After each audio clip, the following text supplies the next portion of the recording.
Hey everybody, Frank Finance here. Hope you're having a wonderful day. Today I'd like to take a look back at EPR Properties that we did an analysis on several months ago. For today's agenda, I want to give a price target for EPR Properties, look at 2021 Q3 results, give a brief business description, look at their stock price history of price performance versus their peers, look at the financials and fundamentals, and then dividend information news, and then my final thoughts on EPR as an investment. All right, my price target for EPR Properties is $65 to $70 in the next 12 months. That indicates a 21 to 30% upside for this investment. EPR Properties announced their Q3 2021 earnings on November 3rd. They reported funds from operations of 86 cents per share. On the analyst side, they estimated 83 cents a share, so EPR was able to beat by 3 cents. On the revenue side, they also had a $13.96 million beat, and they reported $139.65 million in revenue, significantly up from their Q1 and Q2 earnings, compared to their analyst expectations of $125 million. So on the FFO side, they beat by 3.6%. On the revenue side, they beat by 11.1%. All right, some of the highlights for Q3. Quarterly collections continue to exceed expectations. So for this last quarter, they had about 90% of contractual revenue collected, which is up from where they were just a year ago or even last quarter. Two things here on the revenue beat side. You can see that they had deferred rent of 11.3 paid and 5.3 million of a previously reserved notes receivable. So that's probably why we had a beat on revenue. Next thing was a new $1 billion revolving credit facility. This is improving liquidity, and they haven't drawn on this facility yet. And then the rating agency in September upgraded their investment grade, so that's good to see. It's always great to see. That allows other companies to invest in them, depending on what they're rated at, or lack of being able to, depending on where they're rated. Next up, successful debt issuance lowers cost of capital. So essentially what they did was they took this $275 million that was at 5.2%, and they offered a $400 million secured notes, and that was at a 3.6. So the cost of capital went from 5.2 to 3.6. So effectively lowering it by about what is that, 1.5% or so. And then lastly, strong liquidity position, $400 million in unsecured. There's $400 million in unsecured term loan, $144 million in cash on hand, and as is previously mentioned, the $1 billion that they got for the revolving credit facility. All right, moving on to the description of the business. EPR is essentially a real estate investment trust that operates net leases. They have most of their portfolio is experiential properties of theaters, gaming, attractions, eat and play like Topgolf, ski, cultural, fitness, live musics, and experiential lodging. Here's a chart that shows how many properties they have in each property type. So for theaters, they have 177. Eat and play, which is like Topgolf type situations, they have 57. Ski at 13, attractions at 18, experiential lodging at 8, gaming at 1, cultural at 3, fitness and wellness at 7. And as a experiential portfolio, that makes up 95% of their revenue. And on the little educational portfolio that they have 9 private schools, 65 early childhood education, and those comprise 5% of their revenue. Now, the top 10 customers for EPR Properties bring in a large percentage of their revenue. Those are AMC Theaters at 16.7%, Topgolf at 15.4%, Regal Cinemas at 8.3%, Cinemark at 7.6%, Vail at 5%, Premier Parks at 4.5%, Camelback at 4%, Six Flags at 3.3%, Endeavor Schools at 2.7%, and Empire Resorts at 2%, for a total of 69.5% of their total revenue is coming from 10 customers. Now, you may have noticed that EPR Properties has a large concentration in theaters, and so 2020 and early 2021 were especially hard for them as theaters basically went out of business effectively from a revenue side, and so they were not paying their contractual rent obligations, and so their business took a very large hit in terms of revenue as well. Now, I've talked about this in the past. The concerns with AMC Theaters going bankrupt is pretty much gone now that they've continued to issue shares out the wazoo and essentially diluted themselves, but thus making sure that they will not go bankrupt. So this is a very good news for EPR Properties. They're one of their largest customers, AMC Theaters, 16% of their revenue, ain't going anywhere, is not going out of business. The really only headwind here would be if there was some sort of resurgence and theaters started to revert back to where they were in early to mid 2020 in terms of how much they're bringing in revenue. But all signs are positive in terms of the COVID side. Since EPR Properties is highly focused on theaters, you really have to step back and think of what are some risks to theaters moving forward. Well, the most apparent is streaming, and will that kill the movie industry in the future, and thus affecting EPR's revenue going into the long term. So to address that, EPR released this nice little fancy infographic, and basically all it's saying is about 85% of what's drawing folks to streaming is series based, so things that would not be shown in the movie theaters, while 15% of current what is being streamed is movies. Now, moving forward, if we look at when a streaming service was announced versus revenue in total box office revenue, we can see that in general the trend has continued to go up, excluding 2020 and excluding 2021. Overall, box office revenues have continued in an uptrend leading up until the pandemic. So there's no evidence right now to suggest that won't continue into the near future.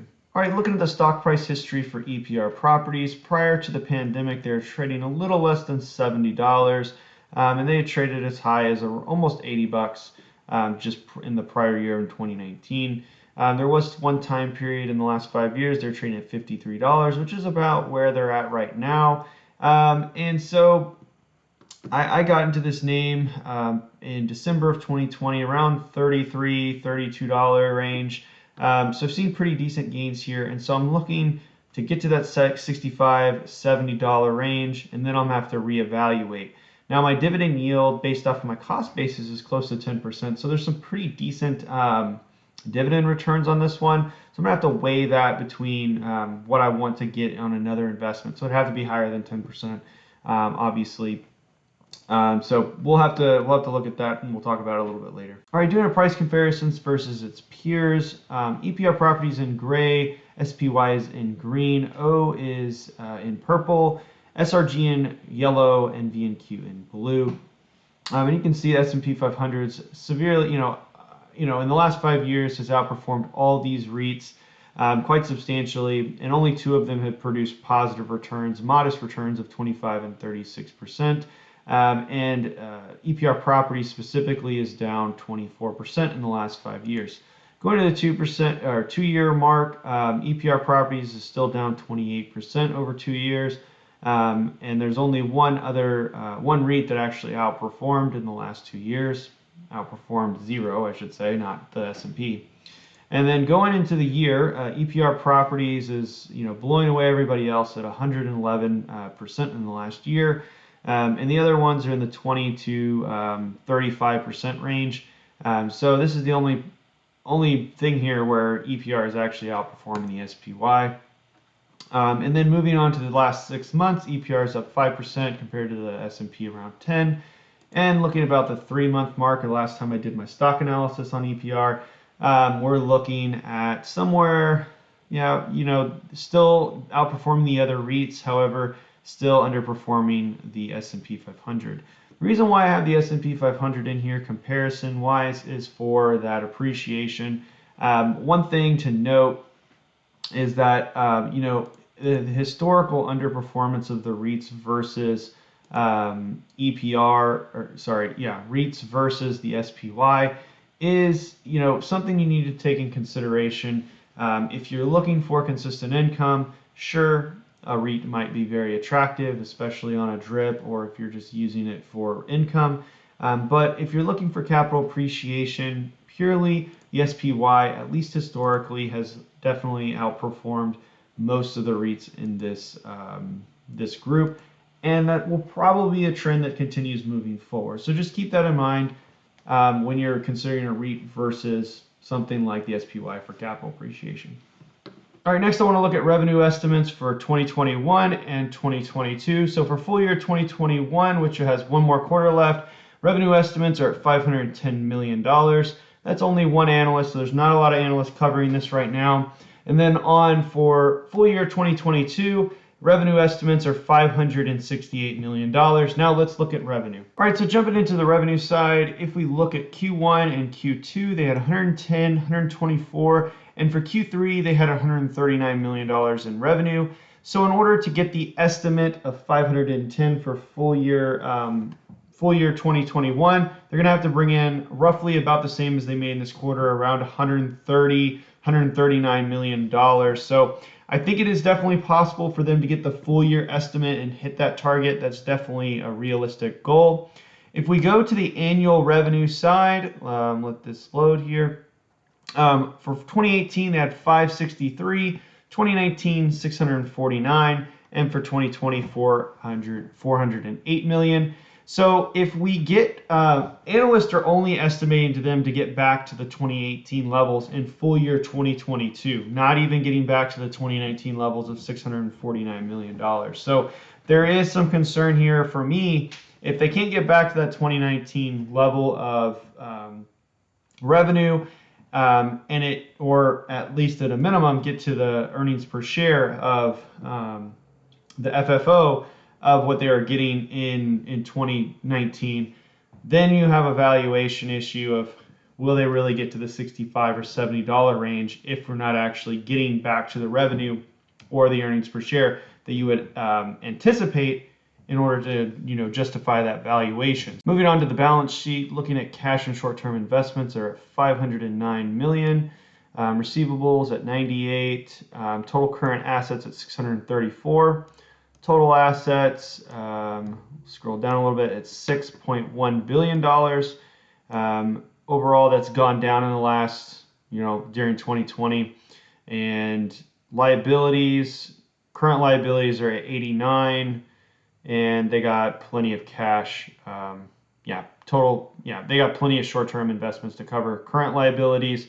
And let's see, long-term debt is at $3 billion. And it appears they don't have, total liabilities at 3.4. So, balance sheet looks fairly healthy. No concern here. All right, moving on to shares outstanding. Since early 2000s, they've tripled the amount of shares they've had outstanding from about 0.27, so 27 million to 76 million shares outstanding.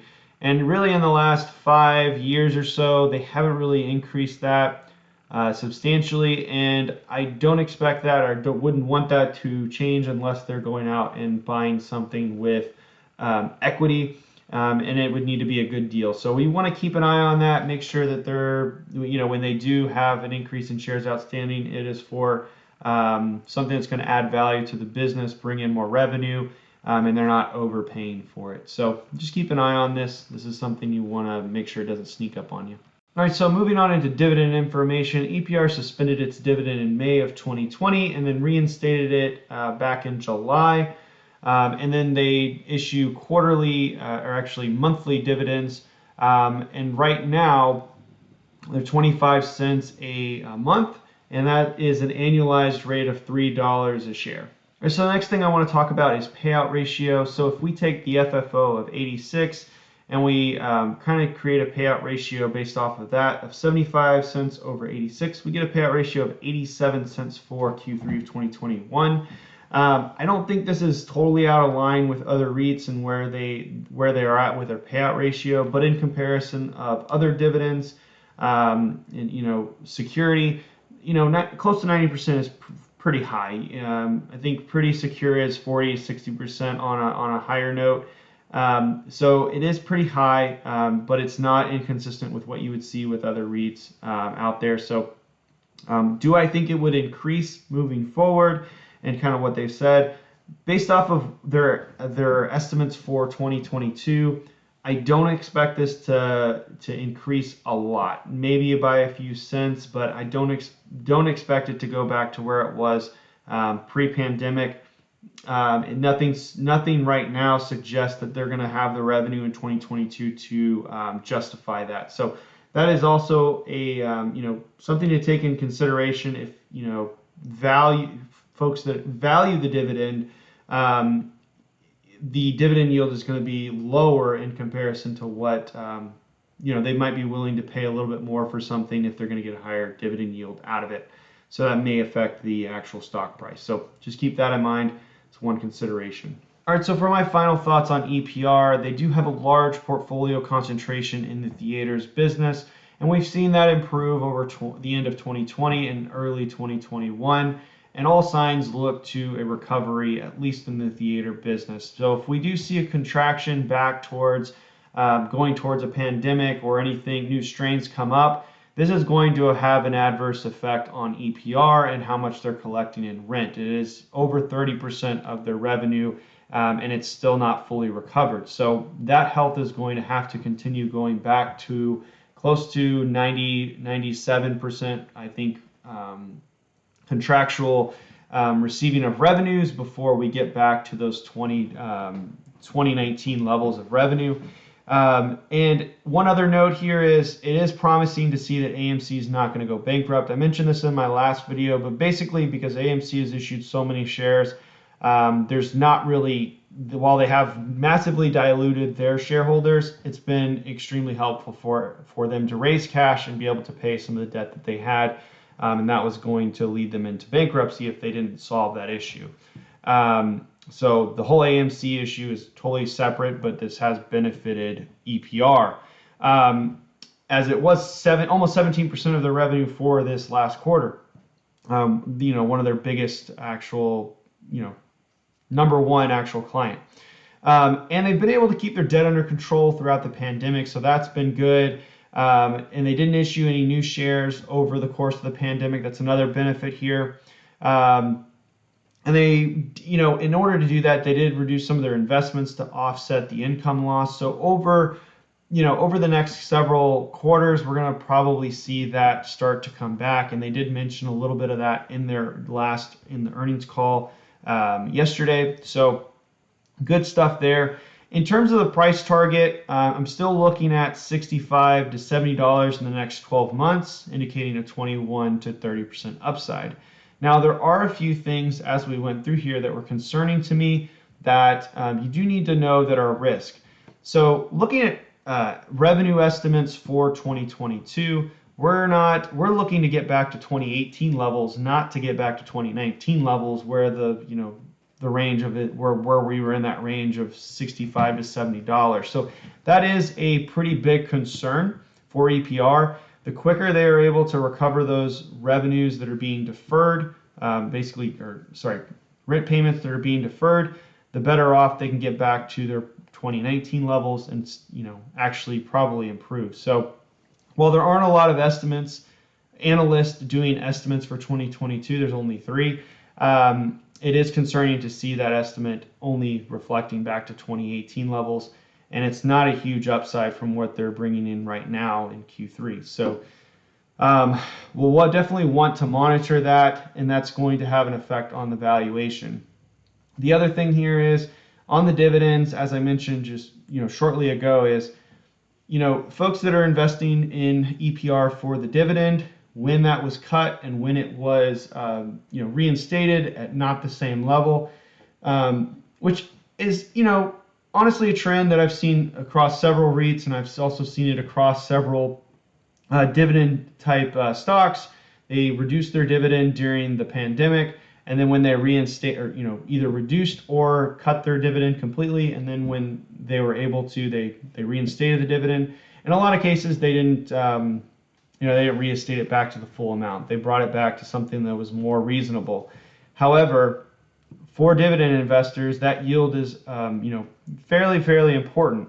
And so if they're going to get a cut in their dividend payment, they don't want to pay nearly as much for it. If they were trying to make 7% before and now they're making 5%, that's over a large amount of money. That's a big drop in income. So that's something you gotta factor in. Things aren't exactly the way they were back in 2019 yet. and there's still things that have to be executed on in order to get back to those levels. And so you just have to think about that and kind of keep your ear to the ground to make sure that we're still on track to get back to 2019 levels in order to justify the valuation. Thank you so much for watching today's video. I do videos on personal finance, investing, and stock analysis. If you like this type of content, please consider subscribing. If you found it helpful at any time, please hit that like button. Thank you so much for watching. Again, my name is Frank Finance, out.